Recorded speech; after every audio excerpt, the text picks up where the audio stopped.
Eu quero que você abra a sua Bíblia, por gentileza, comigo, no Evangelho de João, no capítulo 16, e nós vamos ler juntos o versículo 13. Evangelho de João, capítulo 16, verso 13. O texto sagrado diz: porém, quando vier o Espírito da verdade, Ele os guiará em toda a verdade. Ele não falará por si mesmo, mas dirá tudo o que ouvir e anunciará a vocês as coisas que estão para acontecer. O Senhor Jesus, quando se refere ao Espírito Santo, o chama não apenas de Consolador, mas também o chama de o Espírito da verdade. E ele afirma: Ele os guiará a toda a verdade. Você pode repetir essa frase comigo? Diga: Ele os guiará. Mais do que só repetir, vou pedir para você falar para o vizinho aí do lado, primeiro o de um lado, depois do outro, para não fazer acepção de pessoas, né? Para não ficar aquela coisa de porque escolheu um e não eu. Então você fala para os dois aí, fala assim: Ele os guiará. Vamos lá, só mais uma vez com mais empolgação: Ele os guiará. Então, nosso Senhor diz que o Espírito nos guiaria em toda a verdade. Ele não falaria de si mesmo, mas diria o que ouvir. Ele é aquele que coloca em execução o plano do Pai, né? O mistério bíblico da Trindade, um só Deus em três pessoas, nos mostra que aquilo que Deus planejou e foi executado por Jesus, ele tem sido aplicado de maneira prática pelo Espírito Santo. E é Ele que nos guiaria. Em outro momento Jesus diz: o Espírito Santo fará lembrar o que eu tenho dito. Parte do propósito do ministério do Espírito da verdade é nos fazer entender, compreender e nos guiar na palavra de Deus. Mas ele também falou a respeito do Espírito Santo mexer em assuntos que o próprio Jesus não tinha tocado. Ele diz: Ele anunciará as coisas que hão de acontecer. Então essa liderança do Espírito Santo, ela é bem abrangente. E quando eu olho para um texto como esse, eu preciso no meu coração esperar que haja de fato esse guia na minha, na sua vida, na vida de cada um dos discípulos de Jesus. Em Romanos, no capítulo 8, no versículo 14, o apóstolo Paulo também diz: pois os que são guiados pelo Espírito de Deus são filhos de Deus. Você pode repetir comigo? Diga: guiados pelo Espírito de Deus. Bom, há duas palavras distintas que foram usadas. Na primeira, no texto de João 16, 13, nas palavras de Jesus, a palavra traduzida como o Espírito os guiará em toda a verdade é a palavra grega odegeu.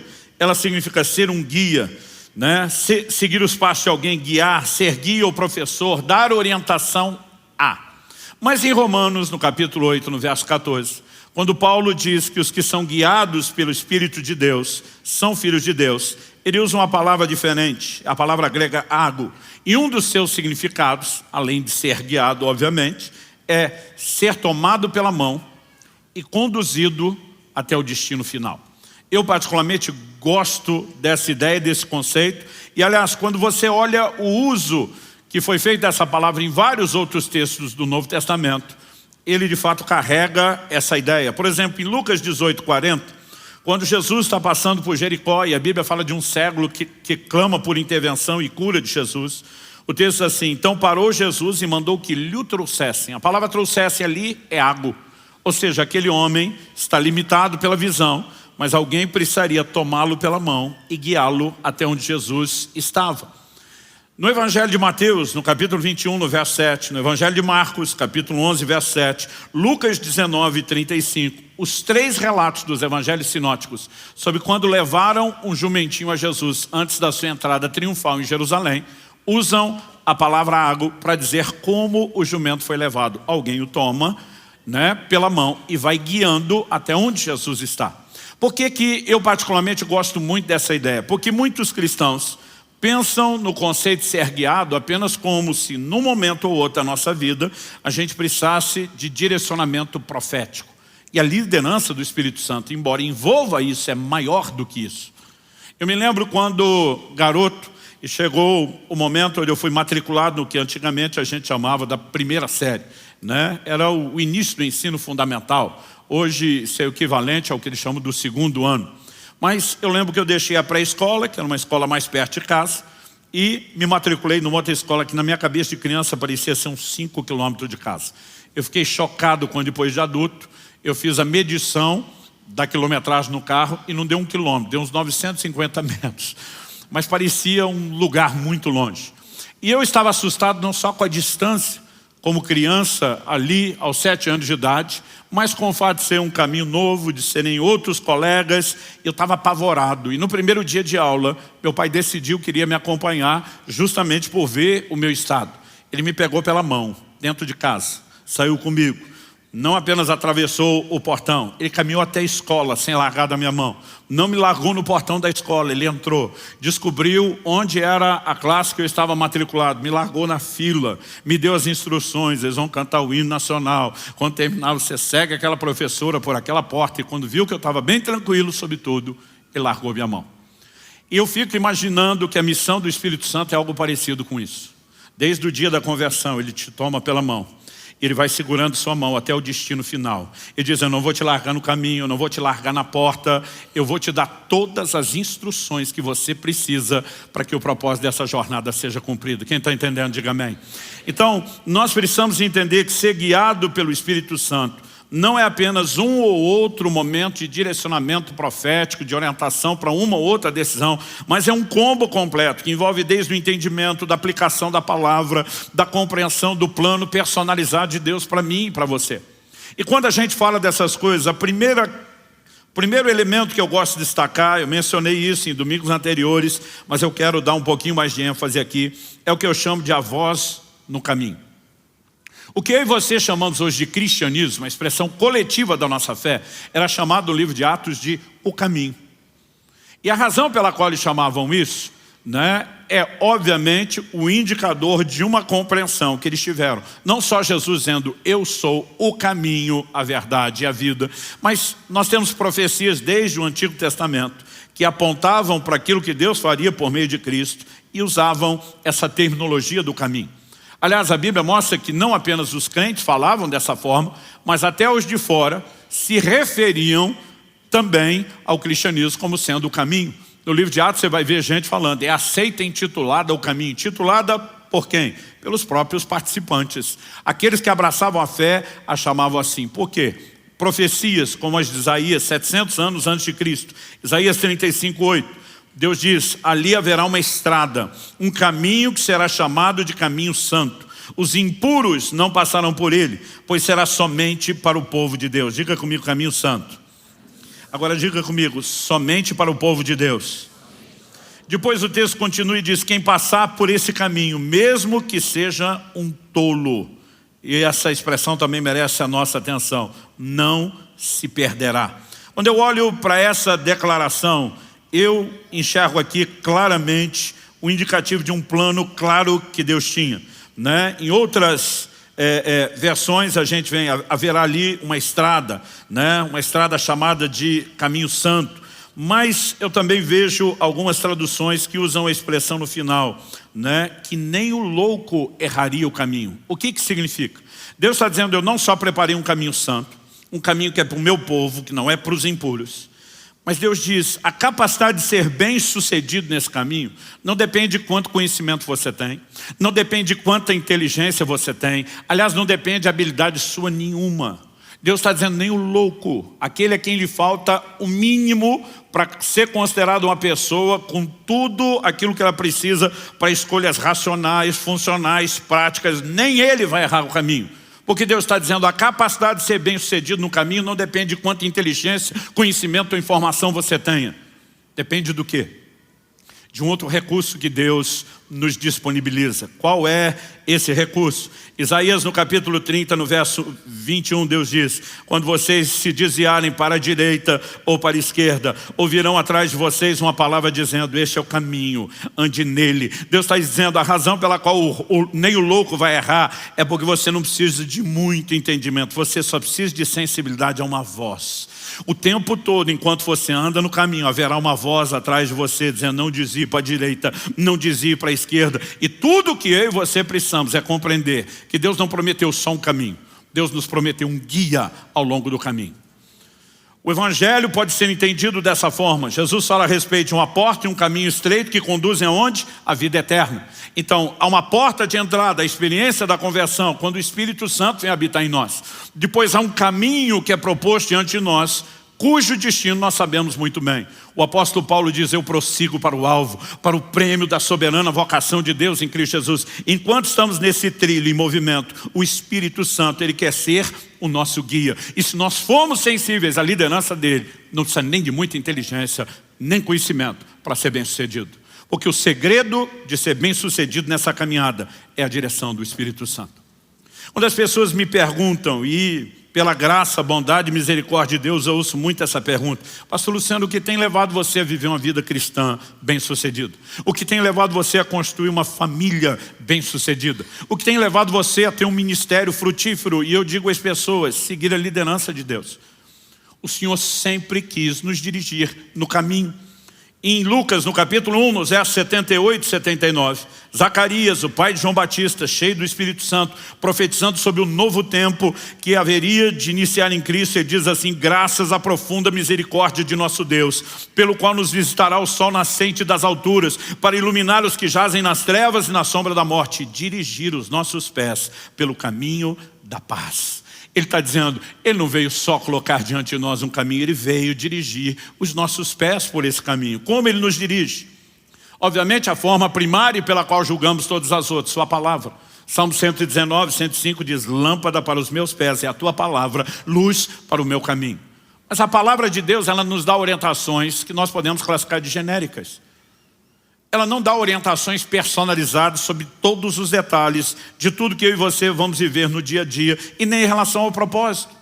Então, por exemplo, se você pegar a ideia bíblica de evangelismo, ela é uma instrução coletiva. Ide por todo mundo, preguem o evangelho a toda criatura, façam discípulos de todas as nações. Agora, aonde eu como indivíduo devo estar no plano e no propósito de Deus, não é a Bíblia que informa. Aí eu e você precisamos de uma direção personalizada do Espírito Santo. Quando Paulo sai para a viagem missionária, há um momento, numa das próximas, não na primeira viagem, onde ele está determinado a entrar na Ásia. E eu não creio que Paulo estava errado, nem em termos de percepção estratégica sob a lente humana, nem em termos de entendimento do que é que Deus tinha para a sua vida, porque no futuro a Ásia viria a se tornar o maior palco do ministério de Paulo. Mas no momento que ele está determinado aí, a Bíblia diz, o Espírito de Jesus não permitiu. A Bíblia diz que eles tentam contornar a Bitínia, tipo, talvez a gente não vá lá no miolo, mas vamos por perto. E a Bíblia diz que, novamente, o Espírito do Senhor não permite. À noite, Paulo tem uma visão. Nessa visão, o jovem da Macedônia diz, passa a Macedônia e nos ajuda. Deus não estava dizendo, eu não quero que você vá para a Ásia. Deus não estava dizendo, eu não quero que eles não ouçam a palavra. No futuro, esse se tornaria o principal foco do ministério de Paulo. Mas naquele momento, porque uma direção de Deus foi dada, e Paulo vem para o lado da Europa, onde o Evangelho entra. Dali ele se disseminaria para todo o Ocidente. E a razão pela qual eu e você hoje servimos a Cristo é porque ele foi obediente a essa direção do Espírito Santo. Então, aonde estaremos? Aonde temos a missão de cumprir o plano e o propósito de Deus? Você não vai achar versículos sobre isso. Esse plano personalizado é revelado pelo Espírito Santo. E eu e você precisamos entender como o Espírito nos guia. Nós temos falado nesses dias sobre isso. 1 de João 2,20 diz, mas vocês têm unção que vem do santo e todos têm conhecimento. Ele não está dizendo que o crente converteu, não tem que ler a Bíblia, não precisa de discipulado, não precisa ser ensinado na doutrina, mas ele está dizendo que potencialmente aquele que nos guia toda a verdade já está dentro de nós desde o início do relacionamento na conversão. No verso 27, 1 de João 2, ele diz, quanto a vocês, a unção que receberam dele permanece em vocês e não precisam que alguém os ensine, mas como a unção dele os ensina a respeito de todas as coisas. Você pode repetir comigo? De todas as coisas. Só mais uma vez com mais ânimo. De todas as coisas. O texto diz, e é verdadeiro e não é falso, permaneçam nele, como também ela ensinou a vocês. Então a vida cristã não diz respeito só ao que eu e você fazemos no culto ou naquele momento devocional. A maneira como conduzimos família é parte da vida cristã. A forma como eu e você nos dedicamos ao trabalho é parte da vida cristã. Todos os aspectos da nossa dinâmica de relacionamento, não só com crentes, mas como não crentes, dizem respeito à expressão da vida cristã. E o Espírito Santo quer nos liderar em tudo isso. Há algumas coisas que ele não precisa necessariamente falar. Então a Bíblia diz que o marido tem que amar sua esposa, a esposa deve submeter ao marido, os pais devem instruir os filhos no caminho do Senhor, não provocá-los a ira, mas os filhos devem aos pais não só submissão, mas honra, e tem coisas que já estão claras. Mas há detalhes de questões que nós vamos viver no dia a dia, que nós vamos precisar da orientação do Espírito Santo de uma forma bem personalizada. E há outros, quando mesmo que o caminho da palavra já esteja claro, e eu e você começamos a desviar para a direita ou para a esquerda, atrás de nós ele vai dizer, não é por aí não. E eu e você precisamos entender como se constitui de forma prática a liderança do Espírito Santo. Então, em segundo lugar, eu quero trabalhar aqui a ideia, uma pergunta: como Deus deseja guiar seus filhos? Eu quero que você me acompanhe numa declaração do Salmo 32, versos 8 e 9. Verso 8 diz, eu o instruirei e lhe ensinarei o caminho que você deve seguir, e sob as minhas vistas lhe darei conselho. Detalhe, provérbio, instruir, eu instruirei. Verbo ensinar, eu ensinarei. E darei conselho, aconselharei. Depois de falar isso no verso 9, Deus diz assim, não sejam como o cavalo ou a mula, que não tem entendimento, que são dominados com freios e cabrestos, do contrário, não obedecem você. Então, primeiro Deus diz, eu quero te instruir, te ensinar e te dar conselhos. Mas Deus está dizendo, se você prestar atenção nos verbos que eu estou usando, você vai entender a dinâmica da instrução. Então ele diz, não seja como o cavalo ou a mula, que sem um cabresto não se deixa ser controlado. Deus está dizendo, eu quero guiar, traduzindo, orientar você. Eu não quero dominar você, eu não quero arrastar você, eu não quero empurrar você para algum lugar específico. E muitas pessoas estão tentando acreditar numa definição de soberania de Deus, de Ele faz o que quer, eu não tenho que fazer nada, Ele não me guia, Ele me arrasta, Ele me obriga, e a dinâmica não é essa, nunca foi essa. Estamos destacando desde o primeiro domingo a necessidade de uma interação. E por que temos que interagir? Porque Deus está nos convidando não apenas a dar uma resposta, mas Ele está dizendo que eu e você precisamos de sensibilidade nesse processo. Ele não vai impor, Ele não vem dominando, embora Ele espera ser Senhor, Ele espera de mim e de você a rendição. Em Hebreus, no capítulo 3, no verso 15, nós lemos, como se diz, se hoje ouvirem a sua voz, não endureçam o coração, como foi na rebelião. Ele está dizendo, quando eu começar a instrução, quando eu começar o ensino, quando eu começar a dar conselhos, não endureça seu coração. Então ele está dizendo que você pode endurecer a ponto de não ouvi-lo, de não obedecê-lo e de interromper completamente o processo. Logo depois, em Hebreus 4:7, nós temos a repetição. De novo determina certo dia, hoje, falando por Davi muito tempo depois, segundo antes tinha sido declarado, hoje, se ouvirem a sua voz, não endureçam o coração. Nós precisamos entender a liderança do Espírito Santo e como ela se manifesta de uma forma suave, gentil, delicada e que requer de mim e de você interação para com Ele. Essa ideia da liderança de Deus, para mim particularmente, tem sido uma revelação muito forte desde o início da minha caminhada com Deus. O convite que Kelly e eu fizemos no nosso casamento tinha um versículo. E o versículo era o Salmo 48:14. Este é Deus, o nosso Deus para todo sempre. Ele será nosso guia até a morte. Nós constituímos família com entendimento. Nós precisamos de um guia. E daqui um mês e pouquinho vamos completar 28 anos de casados. O que tem feito o nosso casamento funcionar, além da determinação de andar na palavra escrita, tem sido a liderança do Espírito Santo. Se eu e você entendemos que Ele deseja ser o nosso guia em todas as áreas, isso significa que se nos deixamos ser guiados por Ele em toda a verdade, dentro do seu propósito, nós vamos ter uma vida bem-sucedida em todas as áreas. Então, mesmo carregando a imperfeição que todo ser humano carrega, as diferenças que homem e mulher têm quando trazem para dentro de um relacionamento que vem desde das diferenças de personalidade, da escola e formação de cada um, do jeito diferente, homem e mulher ser. O Espírito Santo tem nos ajudado e muito nessa caminhada. Então, houve momentos onde não percebi, o quão duro eu fui com ela, e no momento de oração o Espírito Santo falava no meu coração, você não tratou ela como deveria. E às vezes eu falava para ela, o senhor vai ficar do lado dela? É isso? Porque muitas vezes não podemos endurecer o coração, mas de repente você começa a pensar, peraí, Ele quer ser o nosso guia. Ele está interessado no melhor de todos nós. Quando as pessoas perguntam, pastor, como esse casamento funcionou? Como os filhos foram bem criados? A minha resposta é sempre, ele é o nosso guia. Além de decidirmos andar em obediência a tudo aquilo que ele falou na palavra, nós precisamos da liderança do Espírito Santo dia após dia, detalhe após detalhe. Às vezes são questões que de repente não parecem importantes. Eu me lembro de uma ocasião, a Lissa aliás, está aqui ela hoje, Lissa e Caleb. Muito bom receber a visita de vocês. Eu lembro que a Alissa, já na fase adulta, eu orando por ela, ela tinha falado de um dilema, de uma decisão que tinha que tomar. Eu vi que o coração dela estava apertado, mas já na fase adulta, eu ensinando ela sobre fazer as suas escolhas. E eu falei, não vou entrar demais no processo. Mas estava orando por ela todo dia. E um dia o Espírito Santo falou para mim, você não deveria orar apenas pela sua filha, você deveria orar com ela. Eu falei, qual a diferença de orar por ela e com ela? Eu estou orando para o Senhor. O Senhor disse, eu vou fazer o que você está pedindo. E eu vou dar o direcionamento a ela.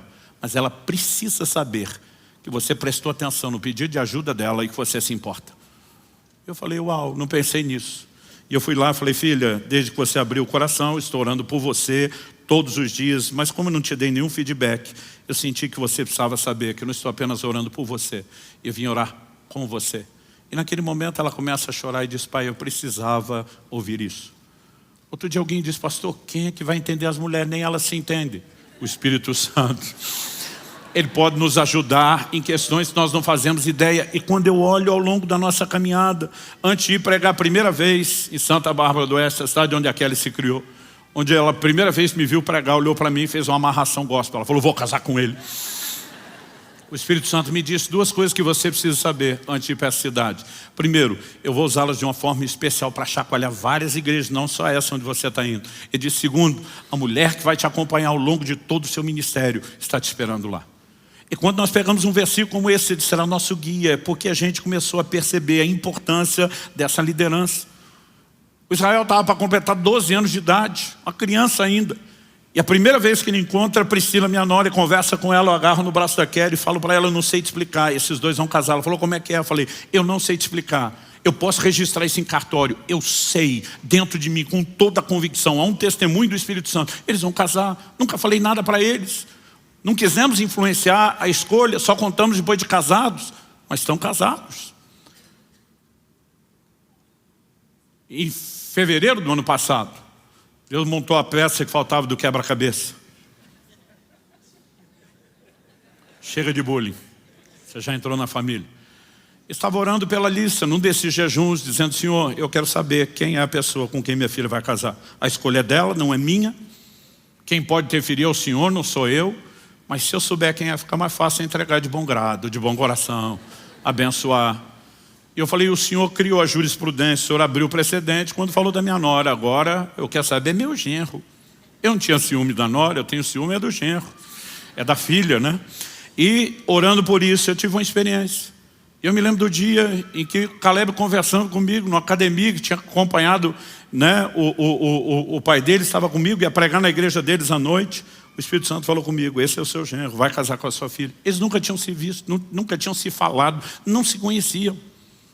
E também não contei nada para eles. Só depois do casamento do cartório, quando saíram, eu falei, deixa eu contar uma história para vocês. Né? Agora, a gente tem visto a liderança de Deus na nossa família. Em todas as coisas, tudo aquilo que eu procuro fazer, eu tenho prestado atenção na liderança do Espírito Santo. Mas as pessoas dizem, ok, pastor, nós sabemos que ele lidera, nós sabemos que funciona. Mas como isso acontece? E aí eu e você precisamos entender a dinâmica prática de não só que é uma instrução gentil, que o meu e o seu coração tem que ter sensibilidade, mas exatamente como isso se processa. Então me permita gastar uns minutos, voltando 35 anos atrás, meus 15 anos de idade. Eu, recém-cheio do Espírito Santo, batizado no Espírito Santo, fui impactado, porque um homem de Deus me deu uma palavra profética que revelou segredos do meu coração. Eu não me lembro, né, de ter recebido profecias antes. Meus pais dizem, quando eu era pequeno, falavam sobre meu ministério, mas eu não lembro. A primeira que eu lembro, eu tinha 15 anos de idade. E esse homem de Deus virou minha vida ao avesso. Falou dos segredos do meu coração, de coisas que estavam acontecendo na minha casa, né, de alguns dilemas que meu próprio pai estava enfrentando. E falou disso com detalhes. A partir desse dia, minha percepção do relacionamento com Deus mudou. Até então eu imaginava Deus relacionando com a gente de forma genérica, no geral, com a massa. A partir daquele dia eu falei, peraí, Deus me enxerga no meio da massa. Deus não apenas entende o que eu estou passando, meus dramas, meus dilemas. Ele revela planos e propósitos. Ele trata conosco como indivíduos. Há um relacionamento pessoal. Ele sabe coisas sobre sua vida que nem você sabe. A Bíblia diz que Ele sabe quantos fios de cabelo tem na sua cabeça. Eu não sei o que Ele vai fazer com essa informação, mas Ele sabe. E está certo, na cabeça de alguns de nós é mais fácil de contar do que na de outros, mas Ele sabe. E nós precisamos entender um Deus que tem essa dinâmica de uma interação pessoal. Aquilo foi uma revolução. Mudou o meu relacionamento com Deus. E eu estou tão empolgado com essa nova descoberta que aos 15 anos de idade eu começo a pensar, se cada crente descobrisse o que eu descobri, a vida deles com Deus ia mudar como a minha mudou. E aí eu começo a pensar, por que é que eles ainda não descobriram? E eu brinco até hoje que no auge da sabedoria dos 15 anos de idade eu descobri o que faltava para a igreja de Jesus na terra. Pensei, profecia. Falei, se eu descobrir isso com uma palavra profética, que os outros estão precisando é de profecia. Mal sabia eu que em algumas tribos de Israel a profecia, além de estar comendo solto, estava uma bagunça. Eu, porque vim de um meio que não tinha muito contato, imaginei, deve estar faltando isso. E quando eu deduzi que faltava isso, eu pensei, por que é que está faltando? E aí eu pensei, não deve ser má vontade de Deus. Ele é o maior interessado em que a obra dele funcione aqui na terra. Falei, então o problema não deve estar no emissor, deve estar nos receptores do sinal. Eu falei, deve estar faltando profeta. E eu me candidatei. Falei para Deus, eu quero te ajudar a resolver o seu problema. Eu quero ser um profeta. Até hoje, quando as pessoas perguntam, pastor, como foi seu chamado? Eu brinco, citando a brincadeira de outro pregador que eu vi, ele dizendo, até hoje estou tentando entender se foi Deus que me chamou ou eu que me ofereci. Porque eu me candidatei. Falei, eu quero te ajudar. E aí eu não entendia nada de profecia. Falei, como é que eu vou ajudar? Fui falar com o profeta, que me deu aquela palavra que mudou minha vida. Eu já tinha visto ele em ação várias vezes depois disso, operando nos dons de uma maneira impressionante. Eu cresci num ambiente onde as pessoas não davam muita ênfase ao ensino dos dons, e eu brinco que a igreja quase sugeria que o Espírito Santo tinha sido sepultado junto com o último dos apóstolos, porque dizia, tudo aquilo que você lê no livro de Atos é só para aquela época, acabou, não tem mais nada disso para hoje. Então no início eu tinha muita reserva, mas além da forma como Deus usou na minha vida, eu vi Deus usar ele de uma maneira tão precisa, tão clara na vida de tanta gente, que eu lembro que eu cheguei para ele num dia e falei, olha, quando você diz, Deus me disse, eu já nem duvido mais, porque no início eu duvidava muito. Aí eu falei, mas eu queria te pedir uma ajuda. Aí ele falou, o que você quer? Eu falei, me ensina as manhas do negócio. Eu também quero profetizar que nem você, mas não sei como é que isso funciona. Me dá o caminho das pedras. E eu comecei a disparar um monte de perguntas. Como é a voz de Deus? É voz de homem? É voz de mulher? É sempre a mesma voz? Como quando alguém te liga, você já reconhece, né? E à medida que eu ia perguntando, ele ria. Hoje eu também tenho vontade de rir das perguntas que eu fazia. Mas eram honestas, eu queria entender, porque eu falei, eu preciso disso. E de repente ele olha para mim e falou, Luciano, calma, vamos devagar. Ele falou, para começo de conversa, eu não ouço Deus com o meu ouvido. Eu falei, se você não ouve com o ouvido, você ouve com o quê, criatura? Ele falou, não, Deus fala comigo do lado de dentro. Eu falei, então você tem um ouvido do lado de dentro? Ele falou, não. Eu falei, se não tem ouvido, como é que ouve? Porque eu não sei você, quando alguém dizia, Deus me disse, imaginava alguém andando por aí ouvindo vozes. E ele falou, Luciano, vocês mistificam demais a maneira de Deus falar. Eu ainda acho que eu tinha um motivo para isso. O motivo era uma única experiência que eu tinha tido ao longo da minha vida. Com perto de 12 anos de idade, que foi mais ou menos quando eu me aposentei da carreira futebolística, né, que não durou muito, começou aos 11, terminou perto dos 12. Eu tinha um problema sério no joelho esquerdo, que de vez em quando me roubava a firmeza, né? Foi isso que me levou alguns anos atrás a fazer uma cirurgia. E eu lembro que assim, já era difícil a gente jogar bola na rua, porque eu brinco que riqueza de pobre é filho, né? E eu cresci num bairro, num ambiente que o que tinha de molecada era um negócio impressionante. Então assim, tinha seleção da rua, quer dizer, para compor o time da rua, na hora de disputar no bairro, rua contra rua, já tinha uma seleção, porque não cabia todo mundo. Eu lembro de uma vez que eu fui escalado para jogar na seleção do bairro, era o evento da minha vida. Eu acho que eu consegui até um quichute. É só os mais velhos vão entender isso. Os mais novos vão ter que procurar no Google para descobrir o que é. E aí eu tô lá e recebi um lançamento na cara do gol. Eu e o goleiro, driblei o goleiro, era eu e o gol, colocar a bola para dentro. Era o momento da glória futebolística na minha vida. E o meu joelho falhou e eu caí antes de empurrar a bola para dentro. Eu vi a bola saindo, tomei uma vaia, não só da torcida, do meu time. Eu honestamente até hoje não me lembro se eu fiquei até o fim do jogo ou se eu fui embora antes. Eu fiquei não só envergonhado, mas bravo. Bravo, pastor, bravo com Deus. Como a maioria de nós ficamos quando as coisas não dão certo. Eu saí falando para Deus, eu sou um dos poucos aqui que deve te respeitar. Eu falei, os maconheiros estão botando bola na rede uma atrás da outra. E eu, talvez um dos únicos que leva a sério aqui, tem que passar por uma vergonha e humilhação dessa. Por que que o Senhor deixou? Meu joelho podia avaliar, depois de eu empurrar a bola para dentro. E eu ouvi uma voz, eu não esperava, eu não sei de onde a voz veio, se ela falou do lado de dentro, falou do lado de fora, eu não consigo explicar, mas foi a minha experiência. A voz disse, eu toquei o seu joelho, como eu toquei a coxa de Jacó, porque eu não te chamei para o futebol, chamei para a minha obra. E foi ali que eu aposentei. Graças a Deus que não teria ido a lugar nenhum. Mas aquilo marcou profundamente a minha vida e a consciência de um chamado. Então eu esperava, quando Deus fala deve ser parecido com isso. A gente vai ficar tipo Samuel, alguém falou, eu ouvi algo literal. Mas agora eu estou na frente desse pastor e ele está dizendo, eu não ouço com o ouvido. Eu estou dizendo, não ouve com o ouvido, ouve com o quê? Ele falou, não, Deus fala do lado de dentro. É por meio de uma impressão. Impressão para mim há 35 anos atrás era só coisa de gráfica. Eu falei, cara, não estou te entendendo. Ele falou, Luciano, desmistifica. Tenta imaginar uma coisa interior sem ruído, sem barulho. Eu falei, não consigo, é só um silêncio. Ele falou, não, um pensamento, um sentimento, não tem tanto ruído ou barulho. Falei, às vezes tem. Ele falou, ok, você entendeu o meu ponto. Mas algo interior simples. Eu falei, você está querendo dizer que a voz de Deus é parecida com o pensamento ou sentimento? Ele falou, mais ou menos. Eu falei, o que garante que não é você pensando ou sentindo se é tão parecido? Aí ele olha para mim e diz, aquela palavra que eu te dei era eu pensando ou sentindo? Eu falei, não, aquela foi boa pra caramba. Não tinha como você pensar ou sentir as coisas que você não sabia. Ele olha para mim e falou, deixa eu tentar te ajudar a entender como isso acontece do lado de dentro. E ele me fez uma pergunta e deu uma orientação que me ajudaria por resto da vida. E acredito que foi um dos conselhos mais importantes que eu recebi na minha vida. Ele disse, você tem certeza da sua salvação? Eu falei, tenho. Ele falou, se você saísse pela porta da igreja agora e uma jamanta carregada te atropelasse, fizesse picadinho de você, eu lembro que ele foi bem dramático. Você tem certeza que é para o céu? Eu falei, na hora. Ele falou, como é que você tem certeza da sua salvação? Jesus alguma vez te apareceu para dizer, meu filho, eu mesmo te garanti com o meu sangue, tu está do lado de dentro. Eu falei, não, nunca vi Jesus. Ele falou, mas talvez um anjo te apareceu, uma cópia autenticada do livro da vida, dizendo, número de protocolo tal, apresenta lá na entrada, né? Vai dar tudo certo. Eu falei, também não. Ele falou, você nunca viu Jesus nem anjo? Não. Mas pelo menos viu o céu para onde você vai? Eu falei, também nunca vi o céu. Ele falou, você nunca viu nada? Eu falei, nada. Mas pelo menos ouviu uma voz de trombeta anunciando o seu nome, que você está rolado no céu? Eu falei, também não. Ele falou, então você nunca viu nem ouviu nada? Eu falei, não. Ele falou, como é que você sabe que é salvo?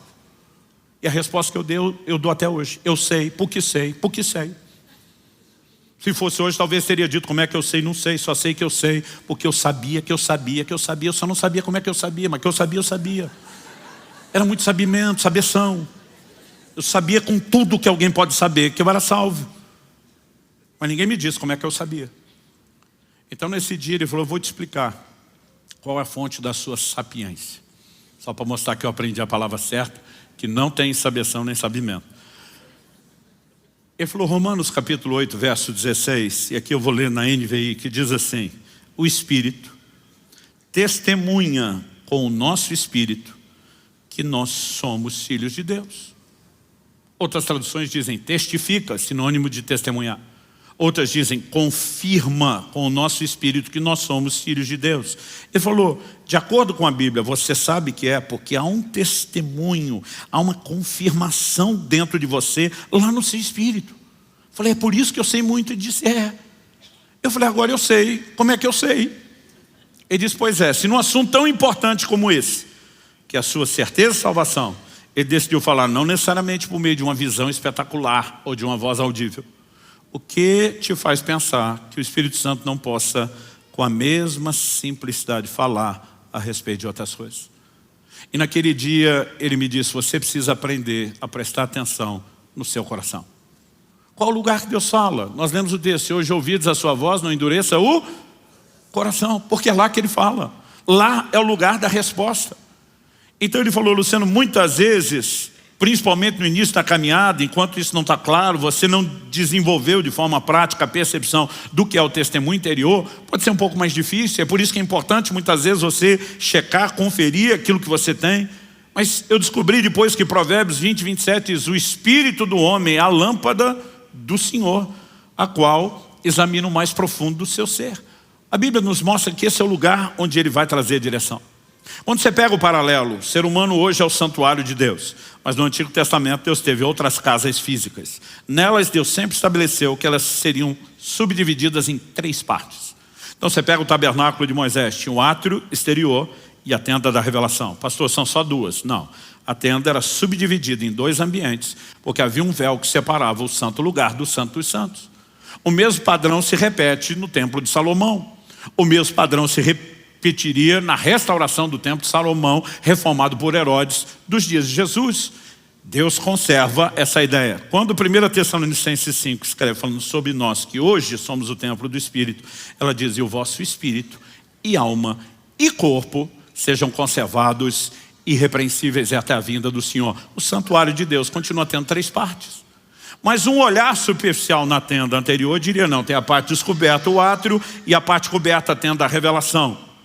Um olhar superficial pode dizer homem exterior e interior, que é uma divisão que a Bíblia faz. Mas quando você olha para o homem interior, Hebreus 4:12 diz que a palavra de Deus é como uma espada que penetra a ponto de dividir alma e espírito, juntas e medulas. Se juntas e medulas não são a mesma coisa, embora estejam juntas e possam ser separadas, presume-se pela mesma lógica que espírito e alma não é a mesma coisa, embora estão juntos, mas podem ser separados.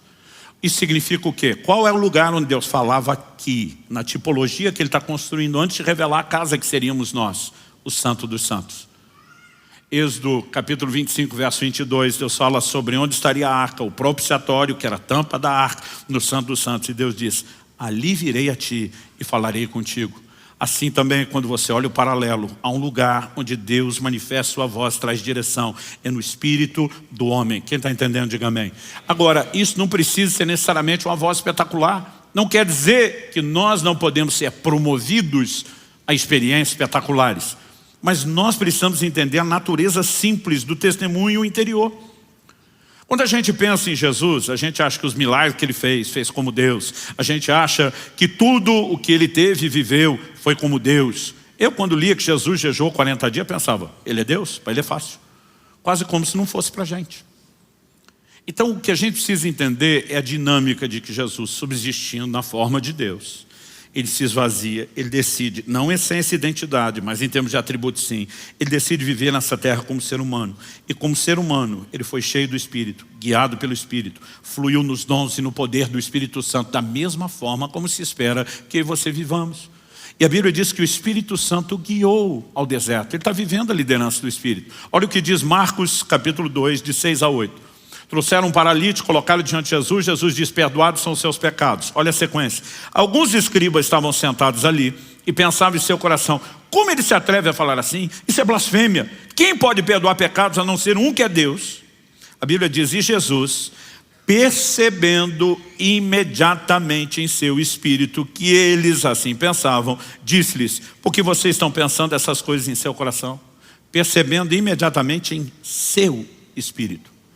Jesus, como homem, no seu espírito tem uma percepção. Obviamente ela é oriunda do Espírito Santo, mas mostra qual era o lugar onde o Espírito Santo falava com Jesus enquanto homem, no seu espírito. Muitas vezes ministrando, eu tenho esse tipo de experiência. De repente entra um nível de percepção que você sabe que não é seu, que vem de Deus, e de repente seu espírito vira um radar. E às vezes você começa a captar, inclusive pensamentos de incredulidade e acusação de pessoas. Como a gente pode entrar nesse lugar de percepção? É o lugar onde Deus fala. Agora, eu acho que o problema é de fato o que aquele pastor me disse. A maioria das pessoas mistificam a forma do Espírito Santo falar. Todo dia um falou comigo, para mim: pastor, eu nunca ouvi o Espírito Santo na minha vida e é estranho ouvir vocês falar isso. Falei: nunca? Você tem um treino todo culto. Ele: como assim? Falei: quando chega a hora da oferta, 2 vozes falam dentro de você. Uma diz: dá nada não. A outra diz: dá sim. Uma às vezes diz: se for dada essa nota menorzinha aí na carteira. Outra diz: não, pula e pega maior. Falei: considerando que o amado não seja um esquizofrênico no mais alto grau de dupla personalidade, eu falei: com quem que você está discutindo? Falei: mesmo presumindo que uma das vozes seja a sua, e não é difícil saber qual é a sua, seu avarento. Falei para ele. Eu falei: de quem outra voz está mandando você dar? Aí ele, querendo ser vazio, falou: será que é do diabo? Falei: só se ele converteu, para querer você investindo no reino de Deus. Agora, se não é você com vontade, Se não é algo que o diabo te sugeriria, quem que está falando dentro de você? Ele, eu nunca pensei nisso. Falei, pois deveria, porque é mais simples do que você acha. Então, imagina um crente chegou numa roda de conversa lá no trabalho ou na escola, e a turma está contando piada. Não tem nenhum problema você ser engraçado, nem ser divertido. Aliás, eu sou do time dos gaiatos, que gosta de rir e se divertir. Mas daqui a pouco, no meio de tudo aquilo, alguém começa a botar uma piada suja, o outro empolga, também põe, o outro também põe. E o problema da piada suja é só a sujeira. Não significa que elas são sem graça. A menos que você esteja firmemente consciente dos seus valores, você pode até rir de algumas delas, mais do que riria de umas que não são tão sujas. E aí você empolgou e abriu o baú da velha vida e arrancou um monte de piada suja também, e todo mundo riu. E quando você sai de lá, tem um desconforto dentro de você. Você não teve uma visão espetacular, você não ouviu uma voz audível, mas tudo dentro de você sugere, esse não é o seu lugar, e você não deveria ter comido esse lixo. Quem que está fazendo isso com você? O Espírito Santo. Aí você chegou numa outra roda de conversa. Agora não é o ambiente dos ímpios profanos. Agora são os irmãos em Cristo, porém carnais. Daqueles que a língua é bifurcada, que o veneno corre no canto da boca. E que se uniram para falar mal de um crente que não está presente. E você se uniu com eles.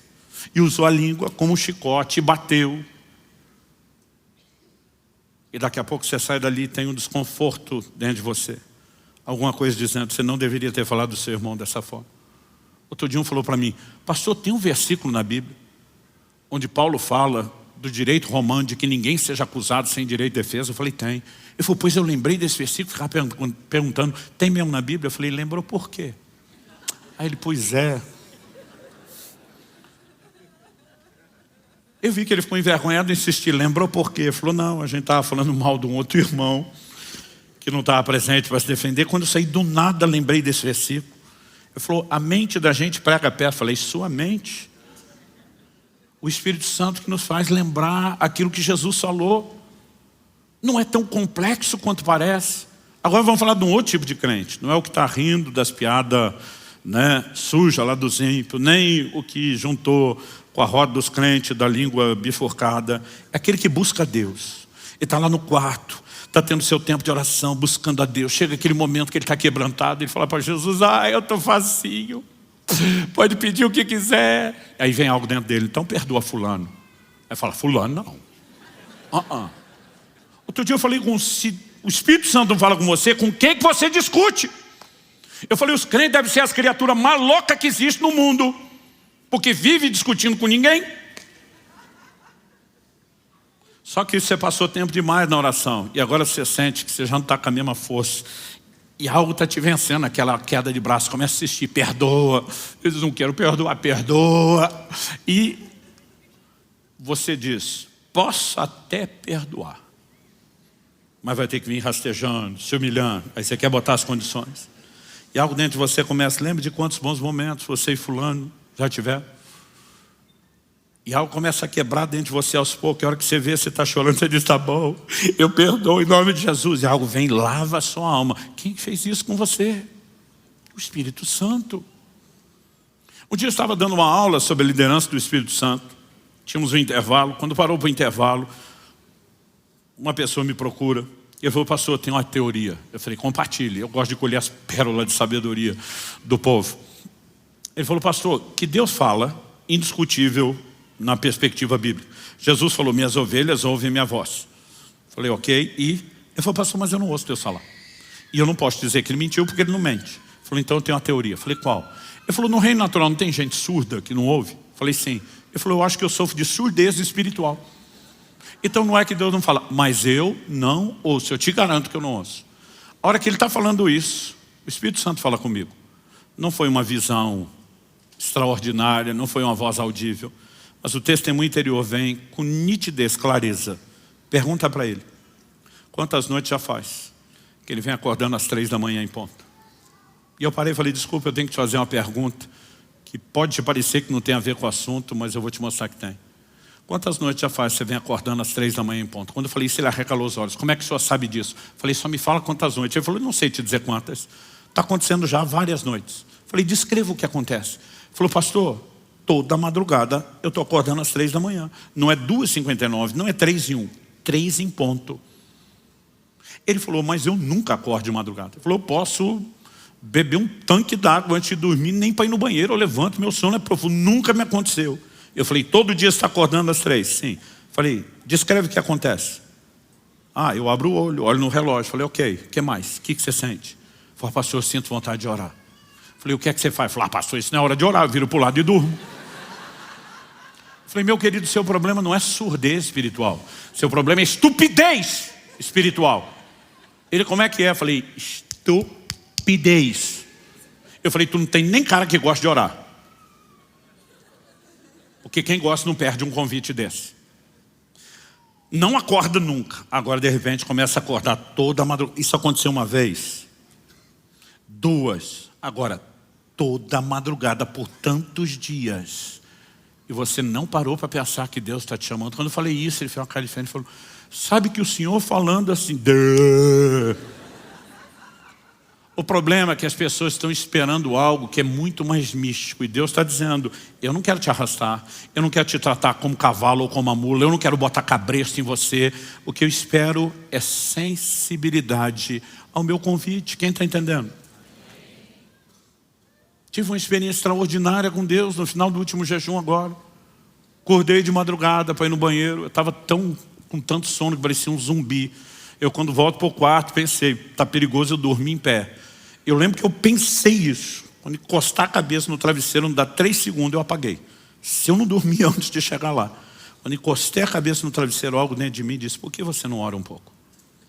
Pergunta, sou eu? Não. Eu quero dormir, eu não gosto que ninguém me acorde quando eu estou dormindo. É o diabo? Não. Ele não ia me chamar para orar. Você não precisa de um profundo discernimento ou inteligência. A Bíblia diz, nem o louco errará o caminho. Quem está entendendo? Numa hora dessa, eu simplesmente paro e disse, quem sugeriria isso? Eu pensei a ele, eu vou. E mesmo que não haja empolgação nisso, é quando você entra, é quando você responde, é quando começa a interação. E de repente aquele quarto foi tomado pela presença dele. E ele começa a falar comigo de uma forma tão extraordinária que eu nunca tinha experimentado. Agora a pergunta é, e se eu faço como o outro da estupidez espiritual? Eu falo, agora não é hora de orar, é hora de dormir. Simplesmente a experiência foi abortada. Quem está entendendo? Então nós precisamos entender isso. Além de Jesus, vamos falar do testemunho interior. Atos 27, de 9 a 11. A Bíblia diz assim, depois de muito tempo, tendo se tornado a navegação perigosa e já passado o tempo do dia do jejum, Paulo os aconselhou dizendo, senhores, vejo que, apesar do verbo ver, esse vejo que aqui é um antevejo, percebo, concluo, ou como o crente gosta de ser, estou sentindo, que a viagem vai ser trabalhosa, com dano e muito prejuízo, não só da carga e do navio, mas também da nossa vida. Porém, o centurião dava mais crédito ao piloto e ao mestre do navio do que ao que Paulo dizia. Quando Paulo está dizendo vejo que, ele não está dizendo que ele teve uma visão literal, mas tem algo incomodando Paulo. Ele chama o centurião e diz, presta atenção, vai dar ruim. O centurião fala, isso é a opinião de um preso.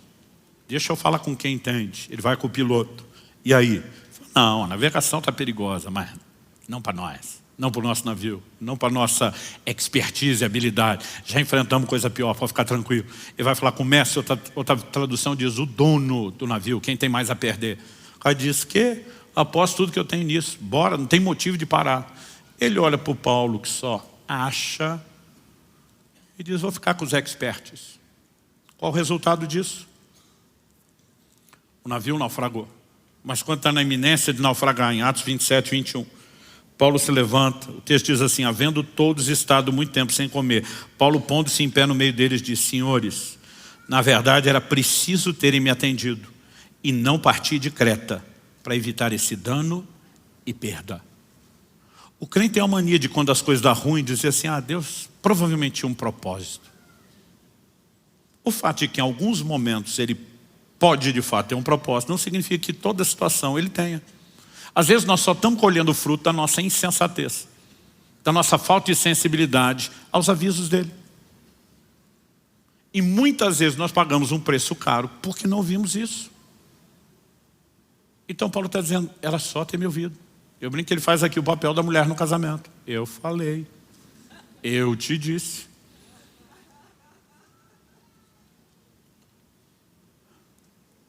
Algo que eu vou falar daqui a pouco, à medida que nós prestamos atenção nesse testemunho simples do Espírito Santo, do dia a dia, cuidado com a forma como você falou, a forma como você olhou, a forma como você pensou. Em vez de endurecer o coração, o que o entristece, o que apaga a sua obra, nós vamos correspondendo. É inevitável que a gente seja promovido a experiências maiores. Além do fato de que você vai desenvolvendo sensibilidade e percepção.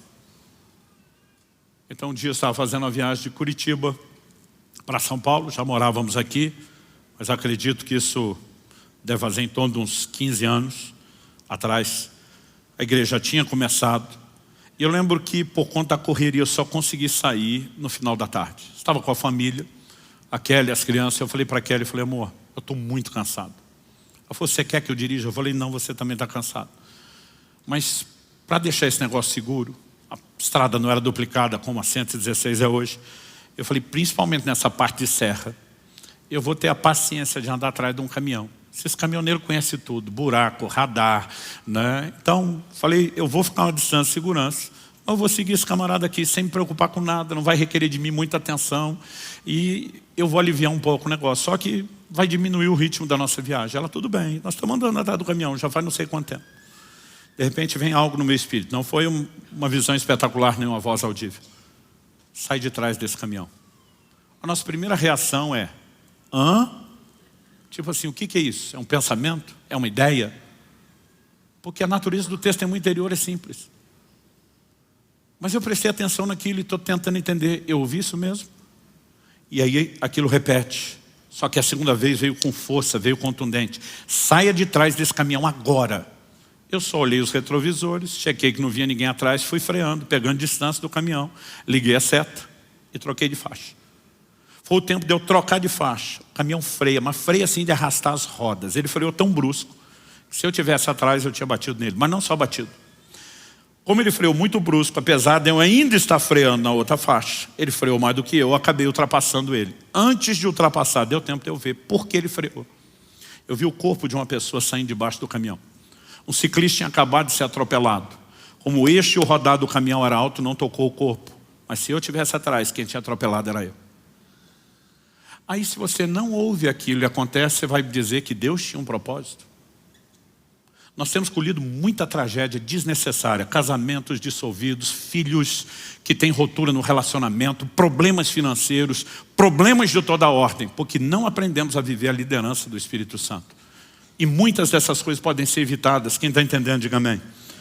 Então, a gente leu lá atrás o Salmo 32, 8 e 9, que eu vou repetir.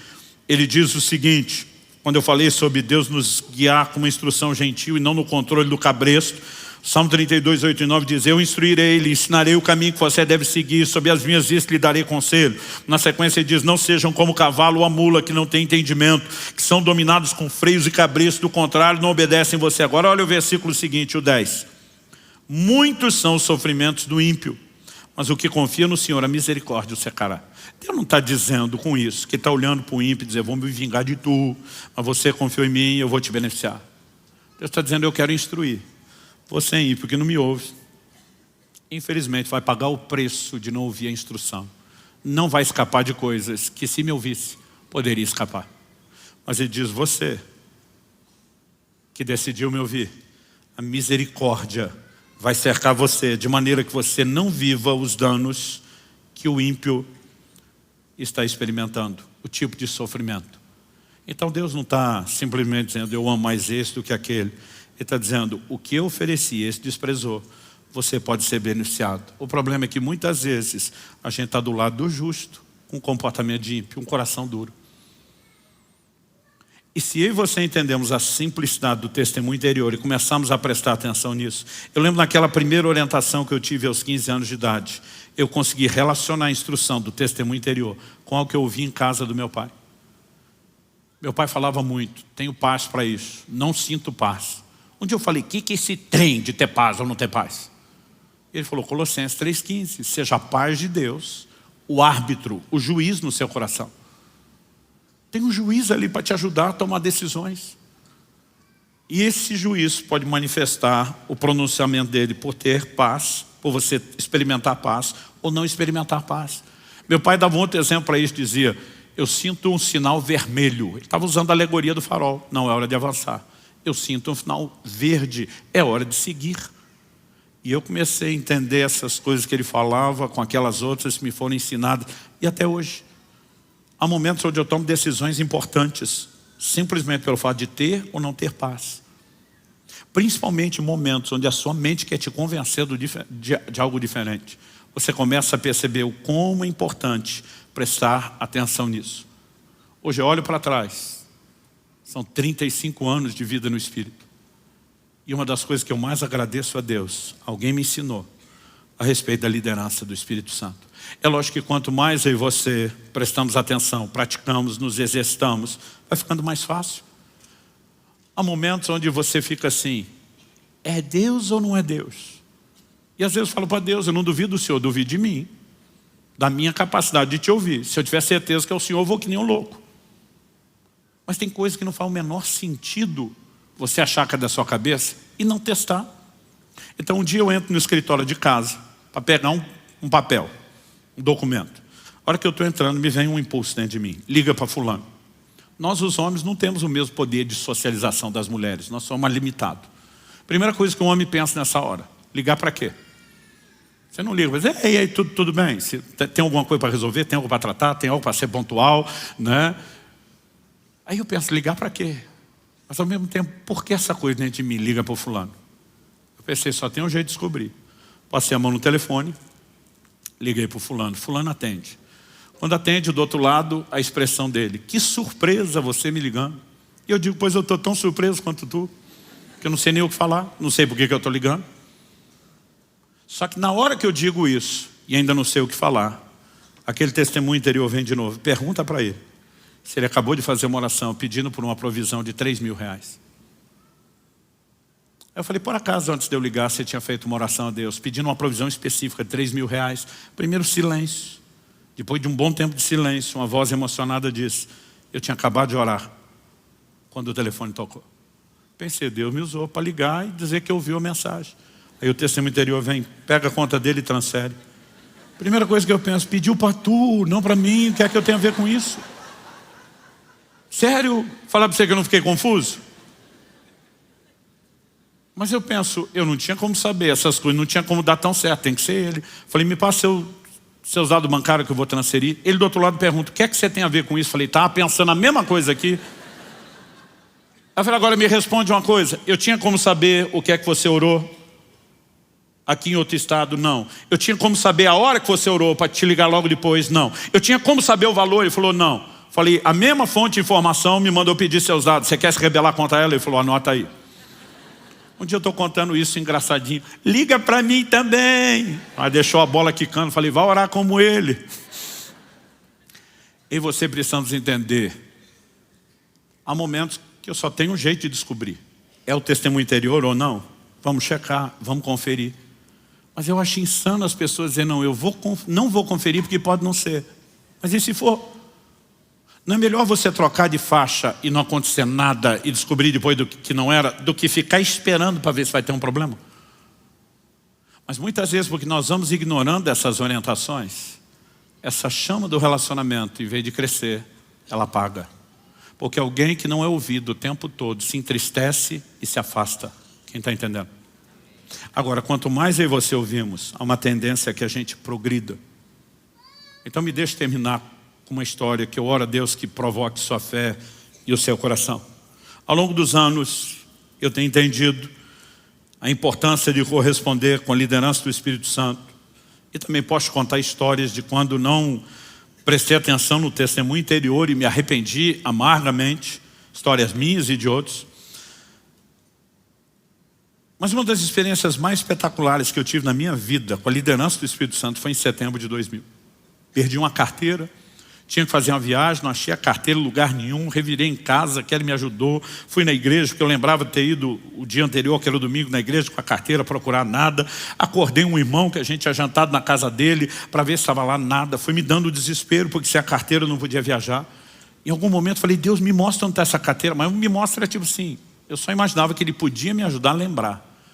E quando eu estou orando, me mostra, me aconteceu uma coisa que raramente me acontece. Eu tive uma visão. De vez em quando eu tenho uns vislumbres, mas aquilo foi uma visão. Parecia uma tela de cinema na minha frente. Eu assisti um filme, estrelando eu mesmo. O filme era de mim. O que era o filme? A casa que eu morava na época, isso foi em Guarapuava, ela era acima do nível da rua e ela tinha uma escada, meio quase que um S, assim, que descia até o acesso da rua. Eu tinha deixado o carro na rua e não na garagem, mas tinha chovido muito. Em 9 anos que eu morei em Guarapuava, eu nunca vi uma chuva como aquela. Era uma enxurrada gigantesca. E eu estou calculando o quanto eu preciso correr escada abaixo para conseguir pular a enxurrada, porque se pisasse não ia molhar só o sapato. Era pelo menos metade da calça. É como se alguém estivesse filmando lá de baixo. E eu estou vendo eu lá em cima. Calculando. E eu consigo ver exatamente como eu estava vestido. Era uma noite muito fria, eu estava com sobretudo. E no bolso do lado do sobretudo, foi como se desse um zoom na filmagem. Eu vi o carteirão. Digo carteirão porque eu usava uma capanga de couro. Na época do finado talão de cheque. A gente conseguia botar aquilo aberto dentro da carteira enorme. E aquilo estava lá.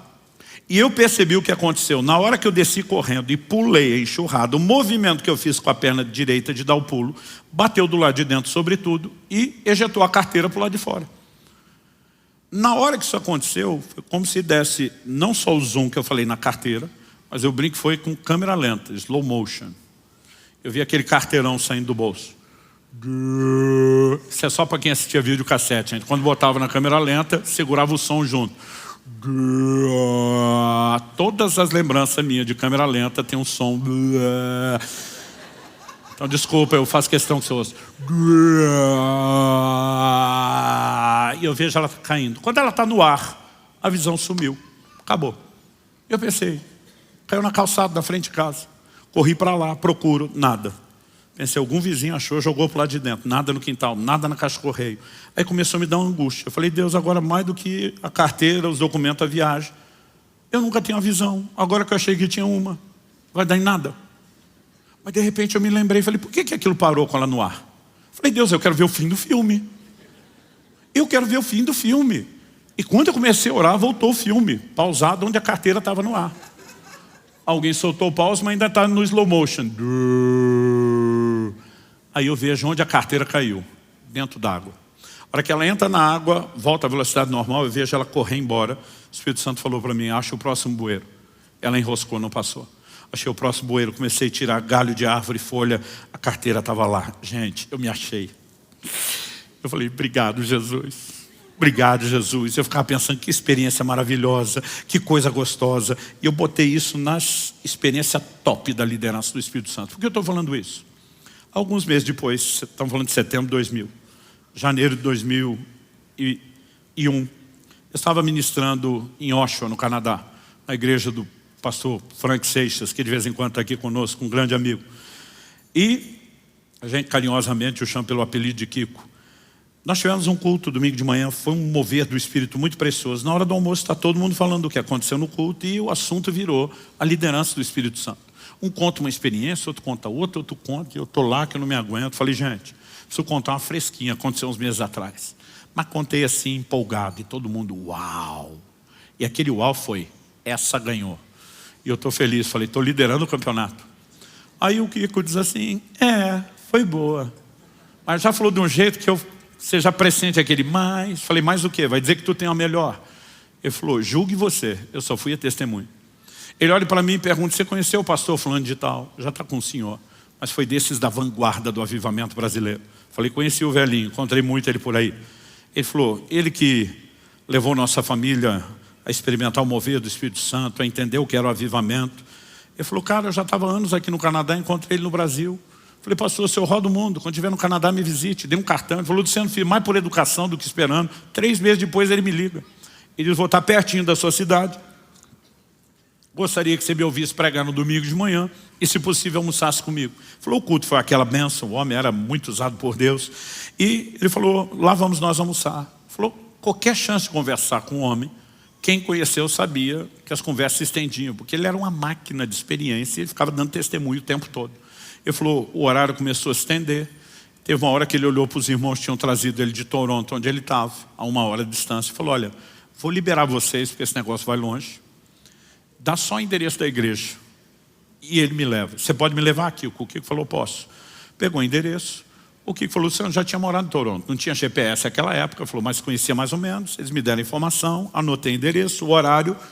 E ele falou, era 1 hora de viagem. Nós saímos com 2 horas. Tinha 1 hora de antecedência. O culto era 6, às 5 eu estava em Toronto. Pedi informação, mandaram num lugar, não era. Pedi informação, mandaram em outro que também não era. Pedi de novo informação, mandaram em outro que não era. Ele falou, daqui a pouco, de tanta informação, a gente não só não achou o lugar, como está perdido, não sabe mais onde está. Ele falou, e de informação em informação, o tempo foi passando e deu 6 horas, que era a hora do culto. Ele falou, quando deu 6 horas, ele disse assim, o velhinho falou para mim, encosta. Ele falou, pensei que ia levar uma bronca no estilo da velha guarda. Me permita fazer um comentário. Hoje em dia é muito mimimi na igreja, gente. Você não sabe como era antigamente. O sistema era bruto. Diácono da igreja pegava pela orelha para levar para o pai. As pessoas hoje reclamam que alguém não sorriu. Eu fico pensando, tu nunca levou cascudo na cabeça? A gente, quando criança, levava dos outros. Comporta, menino, bom, você não sabia nem de onde veio. Então, quando eu falo uma bronca no estilo da velha guarda, você não tem noção. O sistema era bruto, era opressivo. Ele falou que já estava preocupado, mas o homem só fez uma oração. Qual foi a oração? Ele disse assim, Deus, o Senhor não me trouxe essa cidade para eu ficar perdido. O único que não me quer nesse culto é o diabo, porque o Senhor já me mostrou o que quer fazer lá. Ele disse, Espírito Santo, nós não temos mais tempo para ficar perguntando ou tentando. Ele disse, eu estou recorrendo direto a você. O Senhor conhece essa cidade melhor do que ninguém, melhor do que o homem que a planejou. Ele disse, me guia agora até essa igreja. Aí ele vira para o Frank, meu amigo, e diz, segue adiante. Vira para cá, vira para lá. Ele falou, Luciano, nem se o caminho tivesse sinalizado. O Malemar falava bom dia, boa tarde, boa noite em inglês. Ele diz, nem se tivesse sinalizado, ele acertaria. Ele falou, nós andamos um pouquinho mais 10 minutos, talvez menos de 15. Paramos na frente de um prédio, sem placa nem movimento. E o velhinho fala para mim, pode descer e perguntar que é aqui que eu vou pregar. O Kiko diz, Luciano, eu fui perguntar onde é que era o endereço, porque eu não acreditei em nada daquilo. Ele diz, eu volto para o carro com as pernas mole, tremendo. Nós estávamos na frente da igreja onde ele ia pregar. Ele diz, descobri só depois do culto que a placa e o movimento era todo pelo fundo. Mas se houvesse o que hoje eu e você chamamos de GPS, nos guiaria até aquela porta da frente. Aliás, isso dá um novo sentido à palavra GPS. Guiado pelo Espírito. Agora, para caber o S no lugar do E, nós vamos ter que comer o E. Eu não consigo explicar para você o que aconteceu. Na hora que eu vi aquela experiência, eu falei, não é que foi melhor do que a da carteira? E dentro de mim me deu uma fome, um desespero. E a minha oração ao longo desses dias, em especial dessa semana, é que Deus faça alguma coisa parecida com cada um de vocês. Algo dentro de mim parecia gritar, você precisa conhecer melhor o Espírito Santo, você precisa conhecer melhor o Espírito Santo. E eu não aguentei ficar naquela mesa, eu pedi licença, eu saí, eu corri para o quarto da casa que eu estava hospedado. E eu lembro de cair de joelhos. Eu não falava, eu gritava, era um desespero dentro de mim, uma vontade de arrancar os cabelos. Tem coisa que você se arrepende, o tempo vai resolver esse problema, você não precisa adiantar. Mas ali chorando eu dizia, Espírito Santo, eu preciso te conhecer. Eu falei, aquela foi bem melhor que a da carteira. Outro dia alguém falou, pastor, o senhor está competindo com os outros? Eu falei, com os outros não, com a minha própria mediocridade sim. Cada vez que eu vejo que alguém entrou mais no rio de Deus, eu digo, isso é um sinal de que tem mais para cada um de nós. E eu comecei a dizer para Deus, eu quero isso. Enquanto eu orava, chorava, eu ouvi uma voz. Eu não sei se ela falou do lado de dentro, eu não sei se ela falou do lado de fora, mas ela foi nítida. A voz citava um pedaço de um versículo, uma palavra proferida por Jesus, e fazia uma aplicação lógica da continuidade. A voz dizia assim, quem é fiel no pouco, Mateus 25, 23. Diz, muito bom, servo bom e fiel, você foi fiel no pouco, sobre o muito te colocarei. A frase dizia assim, quem é fiel no pouco, será fiel no muito. Mas quem é infiel no pouco, será infiel no muito. E eu parei com temor diante daquela voz. Eu falei, Deus, se é o Senhor falando, o que isso tem a ver com o que eu estou orando? Estou falando da liderança do Espírito Santo. A voz respondeu e disse, tem tudo a ver. A voz disse, o que eu estou falando agora não é só para você e nem só por causa do seu pedido pessoal. E diz, por onde eu te levar, pregar minha palavra, ensinar minha palavra pelo Brasil e pelas nações, eu quero que você ensine isso. O Senhor diz, quem está impedindo o grande mover do meu Espírito na terra não é o diabo como você julga, são vocês. É a falta de resposta de vocês ao meu Espírito. O Senhor me disse, diga ao meu povo que enquanto eles não aprenderem a serem fiéis nos pequenos impulsos do meu espírito no dia a dia, no testemunho interior das pequenas coisas, eles não têm direito de esperar por experiências maiores. Porque quem não é fiel no pouco, não vai ser no muito. Mas todo exercício de fidelidade na liderança simples do Espírito Santo levará a experiências maiores. Quem está entendendo? E algo começou a fazer sentido. Ezequiel 20, de 1 a 3, o povo vem consultar o Senhor diante do profeta Ezequiel. É o ápice da apostasia da nação de Israel. E quando eles vêm para consultar o Senhor, Deus diz, fala para eles que eu não tenho nada para falar com eles. Porque tudo que me consultaram antes não me obedeceram, por que é que eu vou falar alguma coisa agora? Essa é uma lógica ao longo da Bíblia. Deus disse para Abraão, sai da tua terra, da tua parentela, vai para um lugar que eu vou te mostrar. Ele obedece a Deus em quase tudo. Mas tem um sobrinho órfão, que pensa, o pobrezinho está sem pai, eu preciso fazer algo. E ele decide levar junto, ele não desliga de toda a parentela. Enquanto Abraão, de forma benevolente, está carregando Ló, Deus nunca mais falou nada de coisa nenhuma. Porque a lógica é, por que é que Deus vai dar uma direção nova quando você não obedeceu o que ele já deu? No dia em que Abraão decide separar de Ló, a Bíblia diz, o Senhor se manifesta e volta a trazer direcionamento. Agora, muitos de nós estamos esperando que o Espírito Santo venha com força, fale maravilhosamente. Quando a gente não obedece o testemunho interior do dia a dia. Obedecer isso não apenas vai nos levar a uma vida extraordinária, mas essa obediência vai criando uma comunhão, uma interação progressiva, uma sensibilidade, uma capacidade de resposta cada vez maior. E aí sim nós vamos refinando. Às vezes as pessoas nos ouvem falar de 30 e tantos anos de vida no Espírito. Elas acham que no dia seguinte vão estar vivendo isso tudo, sem nenhum nível de resposta ou exercício. E eu preciso ser honesto com você. A direção do Espírito Santo tem sido preciosa. E eu não preciso de muito para obedecer. Em junho agora estávamos gravando Israel. Tivemos um momento de oração, numa casa de oração lá em Berseba. E eu me lembro daquele momento com a cara no chão, chorando diante de Deus. E uma convicção se apodera dentro de mim. Seu próximo jejum do próximo ano, não o de agosto, o de janeiro. Você tem que passar a maior parte do tempo em Israel. Eu não consigo explicar isso. Para mim não tem nada de mais místico lá do que em outro lugar. Não consigo entender o propósito. Mas quando aquela convicção entrou dentro de mim, eu já falei para todo mundo, janeiro vai ser assim. Falei, meu amor, janeiro nós vamos para Israel, o jejum vai ser lá. A turma disse, por quê? Falei, porque eu vejo o quê? Como diz Paulo. Basta um testemunho interior. Às vezes com o tempo eu consigo descobrir depois por que o testemunho interior me mandou fazer alguma coisa. Eu não preciso mais de explicação. Eu já aprendi com o tempo. Eu só preciso desse impulso. E se nós somos fiéis, isso vai fazer toda a diferença. Eu fico tentando imaginar o que seria viver num relacionamento onde o outro lado nunca te ouve. Eu tenho muita dificuldade quando alguém pede algum conselho, você vai falar e você percebe que não está prestando atenção, o negócio não está entrando, não dá valor. Eu fico me perguntando, por que eu estou perdendo meu tempo aqui tentando ajudar alguém que diz que quer ser ajudado, mas não quer? Agora a pergunta é, como é que o Espírito Santo se sente?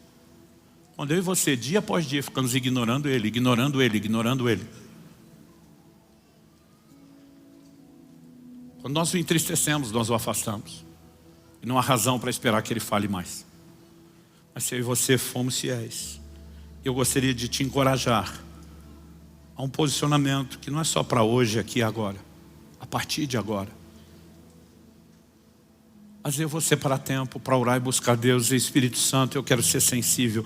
Eu quero entrar nessa escola do Espírito. Eu quero aprender a dinâmica do testemunho interior. Eu quero aprender a corresponder. Eu quero seguir a sua orientação. Alguns de nós precisamos de um conserto imediato. E nos arrepender pelo tanto que o temos entristecido e apagado o Espírito Santo em nós. Eu quero que você feche seus olhos por um instante e fale com Ele.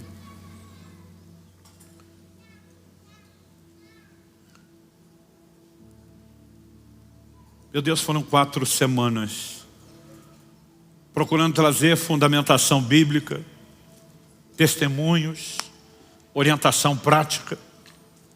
Mas se o Senhor não vivificar essa palavra, É só uma questão de tempo, ela vai se apagar na memória, ela vai diluir, ela vai perder a sua força. E nós oramos que isso não aconteça, Senhor. Que cada um de nós possa perceber quão sério, quão rica é a sua instrução, quão sério é o seu conselho. E nós oramos que haja uma capacidade de resposta. Eu oro por despertamento espiritual. Da mesma forma como aquela fome inexplicável, aquele desespero em janeiro de 2001 entrou no meu coração ali na cidade de Oshawa, no Canadá. Eu oro que o Senhor provoque os meus irmãos e irmãs a um novo nível de resposta ao Espírito Santo. Que possa haver um anseio de não só conhecê-lo, mas de interagir com Ele. Que haja decisão de corresponder, de interagir com a água da chuva, como ensinamos domingo passado. E que o Senhor encontre em nós uma correspondência que nos leve a uma experiência crescente. Nós clamamos em nome de Jesus. Em nome de Jesus. E para a glória do Teu nome mesmo. Oramos que aquilo que o Senhor está começando agora, despertando corações, trazendo quebrantamento, conserto, restauração, não termine no final da reunião. E não só continue, mas cresça até atingir seu pleno propósito. Nós oramos por dias de despertamento espiritual e de um novo relacionamento com o Espírito Santo. Em nome de Jesus. Em nome de Jesus.